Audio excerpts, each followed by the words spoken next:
Too many broken homes, too many roaming bachelors and bachelorettes, looking for the hardest Saturday night and coming up empty.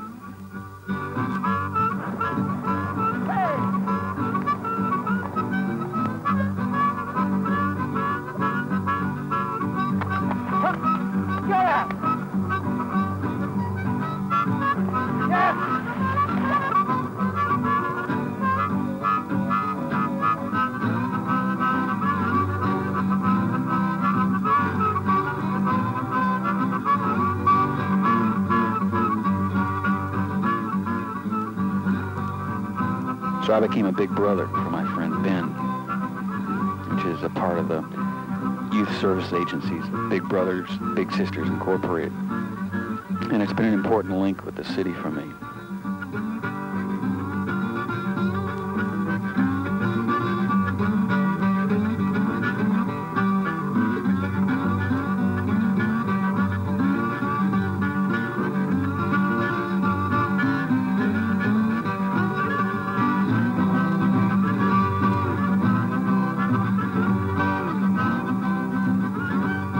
Anyway, the concrete chokes up Ben as much as it chokes me up. And I'll always be thankful to Ben's mother and the community for having the vision to allow unlikely comrades such as Ben and me to blow town like some latter-day Huck Finn and Tom Sawyer.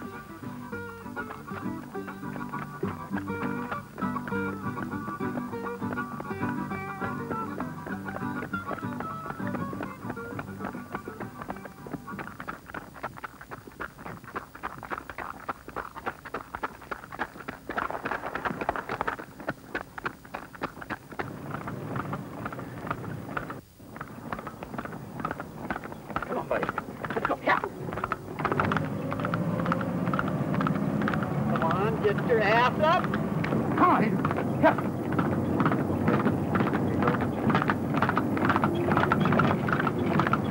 Oh, you're beautiful. Come on. Up. Come on.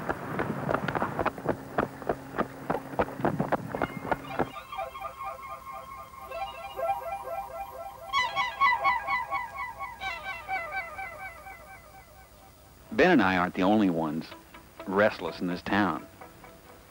Our friend Norton has this great escape routine, a geography cure we call it. And he, like me, finds the rhythm of moving free on a city street gives him a chance to think and plan and run away from home, even if it's only for 20 minutes.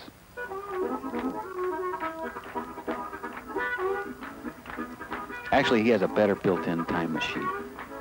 His harmonica. He blows himself into another world and transports himself and us to some other place. There is your winner. Please stay clear. We have 2 more winners coming in. We have 2 more races coming in.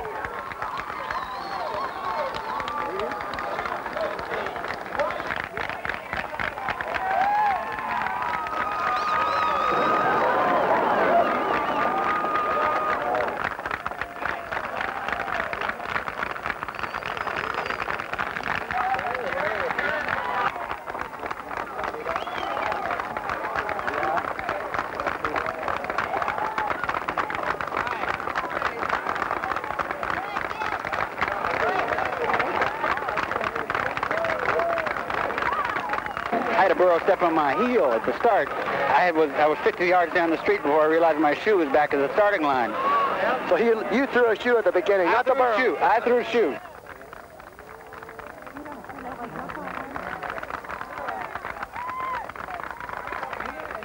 Harold Bristol laid out a course that respects a burro. Nobody could get over it except a burro. And since it is a run through history through the Midland Railroad and the tradition and all, I think it's important to keep it a burro race. Avenue, we have another burro.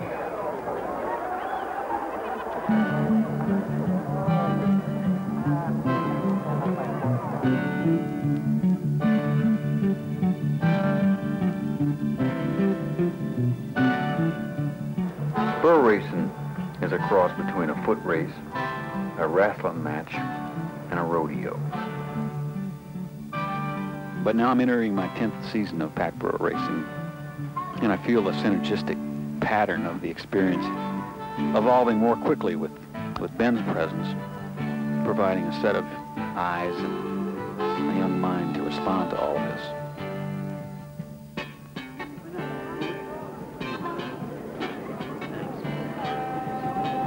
Time doesn't bother kids or burros. They just take it as it comes and aren't crucified between the two crosses of regret of yesterday and anxiety about tomorrow.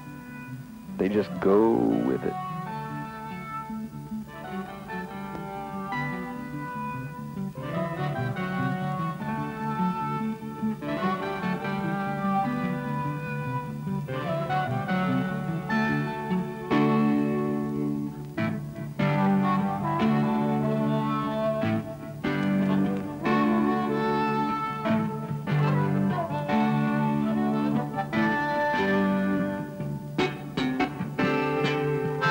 Be the greatest racer in the world, but if you haven't got a good burro, or if you haven't got a good relationship with your burro, you're going to have problems.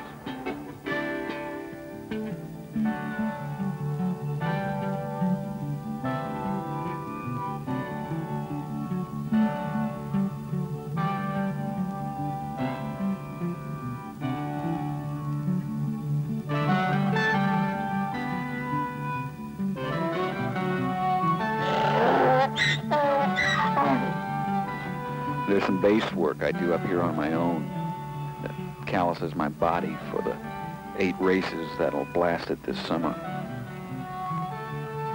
It also helps me detox from the rushed, always late, urban, not enough time life back in the city. Up here, I seem to work with time, not against it. I see more dawns and sunsets.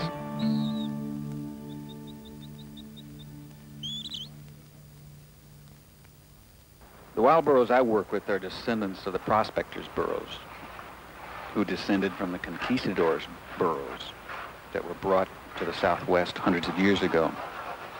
And the prospectors used the burros in the late 1800s and the turn of the century for mining in the mountains and the deserts.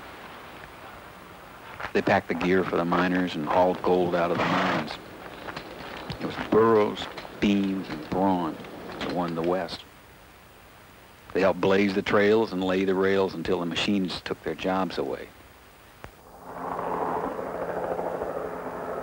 When the mines of the western United States were played out, many prospectors and drovers turned the donkeys loose with a wave and a slap on the rear. As a result, there's a huge population of wild burros in the Southwest today. Now, these animals are so tough that they've adapted too easily. They're second only to the camel as in going without water. They eat everything from sagebrush to stickers to, well, in really hard times, they eat each other's tails. Anyway, they become this threat to their environment and themselves.